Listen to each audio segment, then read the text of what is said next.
We're here at the Marine Corps Recruiting Depot, San Diego. We're in the museum. We just had the amazing opportunity to sit down with the Sergeant Major of the Marine Corps, Troy Black.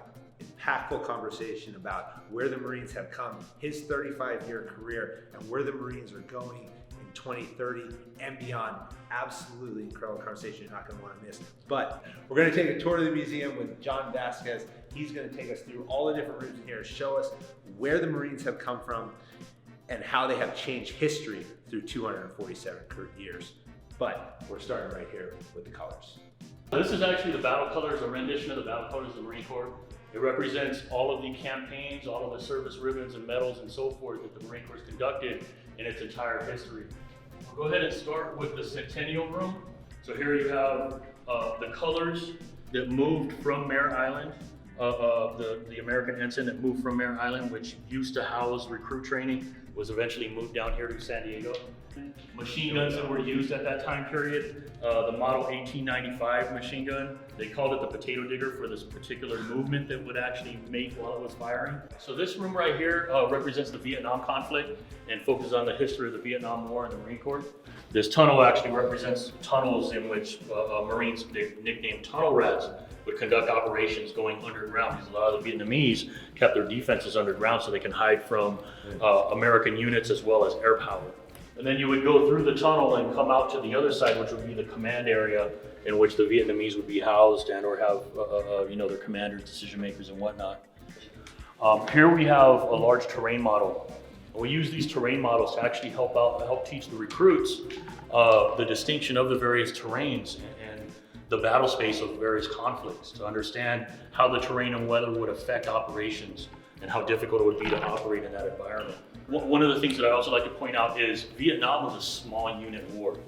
Squads, platoons, and so forth, and being able to conduct operations and counterinsurgency operations against the Viet Cong and North Vietnamese units. So here this represents reconnaissance Marines that would go out for weeks at a time, if not months, conduct operations far out into the hinterlands and try to locate the enemy, which was very elusive at times.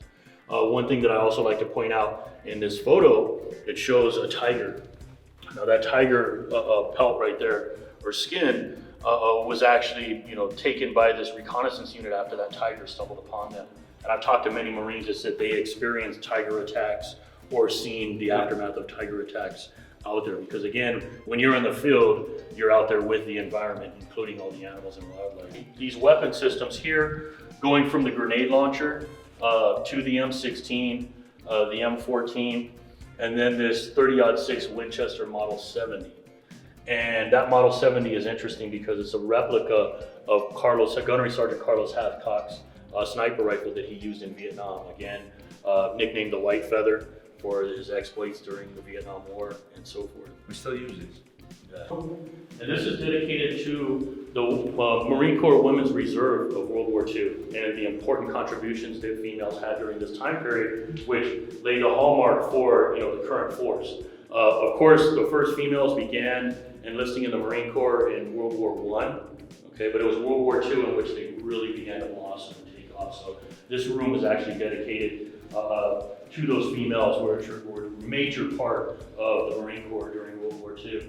And again, here you have some of the uniforms and so forth, colors of the Women's Reserve and whatnot. And now we're moving into the Korean room, Korean conflict. So we're looking, 1950 to 53. Here you have a map of the Korean conflict, looking at the initial stages as well as secondary stages of that conflict, going from the 38th parallel down to the Pusan perimeter, defending of that Pusan perimeter through the Incheon landings, back up to the Chosin Reservoir, and then the stalemate for the next couple of years. So that's important there. So this room right here we call our medals and decorations room. It's focused on medals and decorations, the battle lineage of the Marine Corps. If you look up top here, and earlier I mentioned the battle colors of the Marine Corps. This represents all of those streamers that are on that battle colors, from every conflict stretching back to the Revolution up to the present, including not only the campaign ribbons or medals, but also unit citations. So all of these weapons, they're all real. Some of them were taken off the battlefield, some of them donated throughout time, various units they gave them to us and so forth.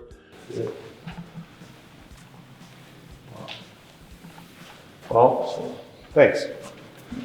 No worries. This was great. Really appreciate it. Yeah, no worries, glad.